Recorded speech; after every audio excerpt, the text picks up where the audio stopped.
Hey, welcome to this YouTube video. My name is Ask John. This video, I want to talk about for-profit law enforcement. I also want to talk about an incident last week in which I was almost fined 5,000 yuan. So, for-profit law enforcement, what does it mean? Right now, China economy is not doing good. Local government is trying to, have more revenue, have more income. The income of a local government usually comes from three parts: from taxes, right? From tax, from selling land to developers, from fines. Since the economy is not doing good, the growth from the tax and from selling land to the developers is decreasing. So governments, different levels of governments in China now, they will try very hard to have more income from fines. Everybody, I would say everybody in a year will pay some fines somehow, especially if you are a driver. If you're a driver, it is almost inevitable to pay some traffic related fines. For example, speeding. For example, turning right when you shouldn't, or run through a red light. On average, I drive a lot. On average, a year I would pay probably about 1,000 yuan. That is me. China has a lot of drivers, a lot of cars. So, and the fines not just about the cars, not just about transportation. If like small vendors, he may get fines from the Chengguan, which is city management.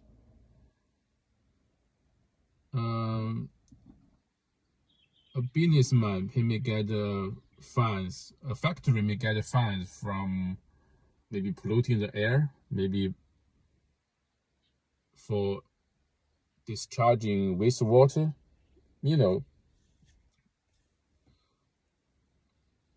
So recently there has been a headline in China social media. A local government somewhere in Henan, Nanyang city, a county level government is being blasted for colluding with drivers to sell the confiscated frozen products. So for it happened like a month ago. For about a period of about 3 months, this local government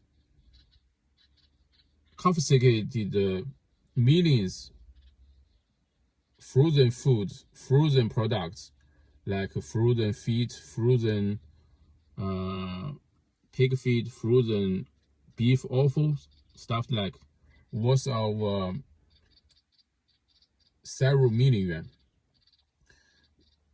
They colluded with drivers. The drivers, they transport these frozen products from a place to another place. They were not supposed to go through this place, but they went past the place because I think in my opinion, they are colluding with the local market administration, bureaus. So when they passed this place, they were stopped. And because something is wrong, there's something wrong with the product they transport. Probably because it's illegal. It's smuggled meat. So the local government, they detained these products. They put up a notice if there's no owner claiming these products, they will sell it. They will sell it, and all the income from selling these products went to the local government. So because this incident broke out, the local administration, market administration head was fired. Why? Because they were colluding with the drivers. They were not supposed to go past this place. And some, not all the meat are illegal. Some meat are good. Okay, that is an example of for-profit law enforcement in China. So back to me. About 10 days ago, I was almost fined 5,000 yuan because driving without a commercial car. I'm a rideshare driver. In China, if you want to do it legally, you have to have additional 2 certificates. A certificate for driver, which means like you pass an exam. I have that, but also you have to have a commercial car. I don't have that. Like I said, and what surprised me is that I was not fined by the local transportation bureau, but another bureau, not from here, but about a 1 hour drive. This bureau, Cao County and Mudan District, they are in the same city. Mudan District, they don't have jurisdictions here, but like I said earlier in one of my videos, because there was some incidents before, there was an injury and a death related to the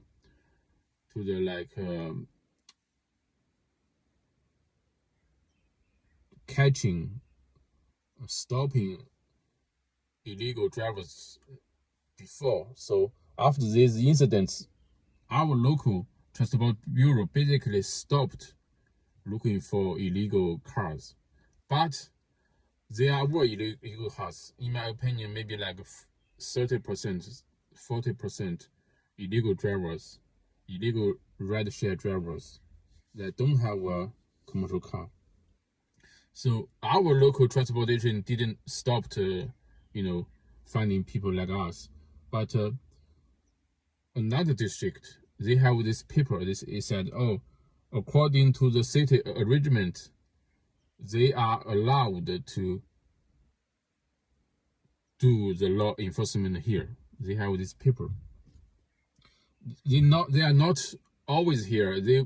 Sometimes they are here for like 2-3 days. So after these 2-3 days, they will go back, and maybe next time they will come maybe like after 10 days, after half a month. So that is so.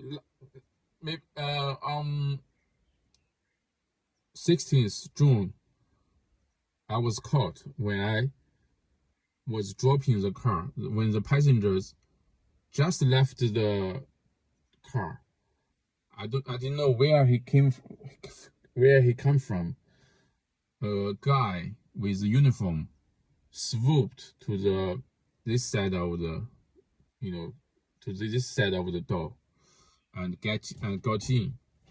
After about 2-3 seconds, another man come to this place, and then a transportation bureau car just stopped me. I couldn't go. I know, like, I didn't know they were have this operation this night. It's about 10 p.m. So at that time, the passengers had gone, which is very convenient to me. They didn't look for the passenger information. They didn't ask the passenger how much is it. That is why I got away with this thing. They don't have the record with the passenger. So after they got me, I gave them the key. They drove the car. They took me to our local bureau building. And as there, I found like not me. I was among 3 or 5 drivers. When I went to the office, there were 3 or 4 drivers who were just like me, who were caught, right? So there, one of the officers kept asking me, requiring me to show him the order. I didn't, because if I show them the order, they will have the evidence. At that time, I was thinking like, oh, this time they might get me, because why are they waiting there? Why they were waiting there? Because they can see the orders with the big data. They will wait you at the destination. They can see all the information from this platform DD. They could just wait you at the destination. They hid somewhere, I believe. As that night,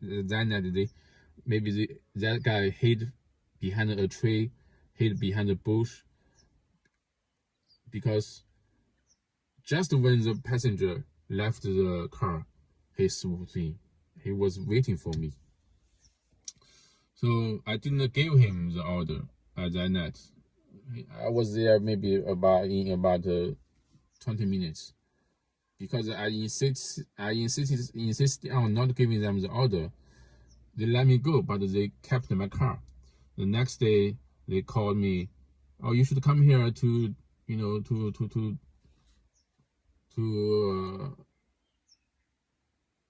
you know, to that we want to know the issue. You must come here to cooperate." So I went there. It's the same. They still ask me. They kept asking me the order. I still didn't give them. So that is the next day. The third day, they called me again. I went there, because that night they will leave this place. They said to me, "Oh, if you don't cooperate, we would tow your car to the city. If if it will be difficult for you to go to the city because it's far." And they said, "Oh, I have the evidence. I saw the evidence they have. They can see the orders. They can see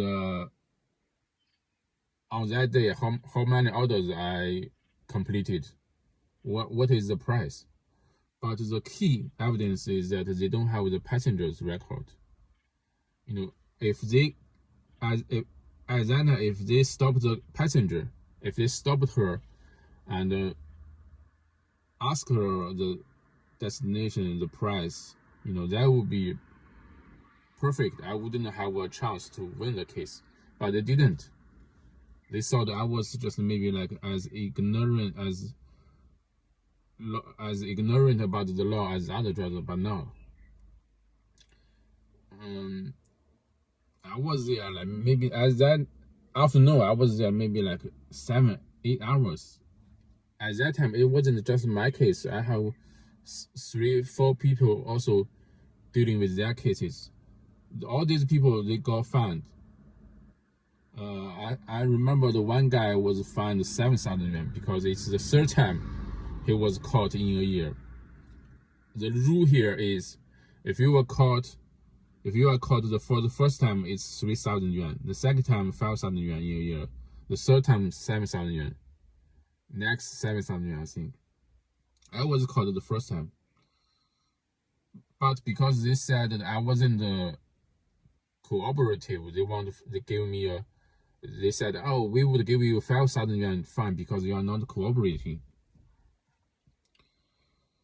And at that place, they said that we were doing this because we want the drivers to be legal. We want to increase the order compliance rate. All the compliance rate is that all the orders in this place, the orders completed by the legal cars, account for all the orders, so, right? So that could be the explanation. One of the explanations why they were there. Another explanation is, like I said, it's for profit. It's like for profit law enforcement. 3,000 and 5,000, all the funds goes to the local government revenue. That is why they were still working at midnight, at 1 2 a.m. At that time, they said, "Oh, we worked until 1 or 2 a.m." So they were trying to cooperate. At some point, they even try to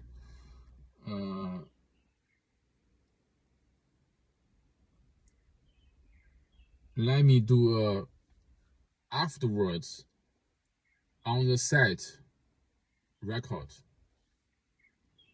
because that record should be made on that day, but it's 2 days past. They want me to make up like on-site record, on-site inquiry. I pointed that out immediately.